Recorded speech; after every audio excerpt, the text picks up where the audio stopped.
गांव के उस किनारे जहां पेड़ों की छांव थी, वहीं एक पुरानी हवेली खड़ी थी।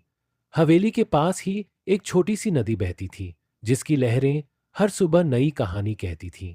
इसी हवेली में रहती थी अनुष्का, एक खूबसूरत और सरल स्वभाव की लड़की, जिसकी आंखों में सपने थे और दिल में ढेर सारी उम्मीदें। अनुष्का को किताबें पढ़ने का बहुत शौक था।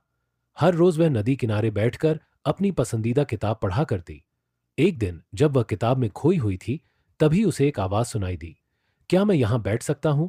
उसने नजर उठाई तो देखा कि सामने एक युवा खड़ा था, जिसकी आंखों में गहरी सोच और चेहरे पर हल्की मुस्कान थी। ये आरव था, जो शहर से गांव में कुछ समय के लिए अपनी छुट्टियां बिताने आया था। पहली मुलाकात में ही दोनों के बीच एक अनकही सी कशिश हो गई। आरव ने अनुष्का से बातचीत शुरू की और धीरे धीरे उनकी मुलाकातें रोजाना होने लगीं।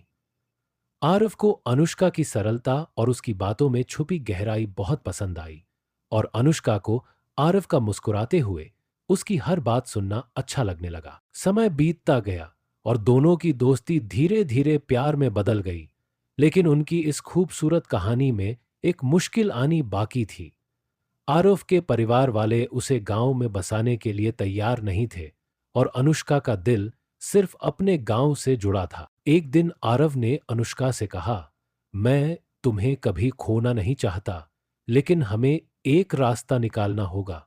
अनुष्का ने अपने आंसुओं को छिपाते हुए कहा, अगर हमारा प्यार सच्चा है, तो कोई भी दूरी या मुश्किल हमें अलग नहीं कर सकती। आरव ने गांव में एक नई स्कूल खोलने का फैसला किया, ताकि वह अनुष्का के करीब रह सके और गांव के बच्चों के लिए कुछ अच्छा कर सके।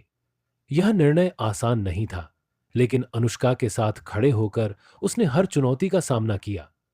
धीरे धीरे गांव के लोग भी आरव को अपनाने लगे। दोनों ने मिलकर एक ऐसा जीवन बनाया, जिसमें न केवल उनका प्यार था, बल्कि गांव के बच्चों के भविष्य के लिए भी नई उम्मीदें थीं। उनकी कहानी एक मिसाल बन गई, जो यह सिखाती है कि सच्चा प्यार केवल पाने का नाम नहीं है, बल्कि एक दूसरे के सपनों को पूरा करने और हर मुश्किल में साथ खड़े रहने का नाम है।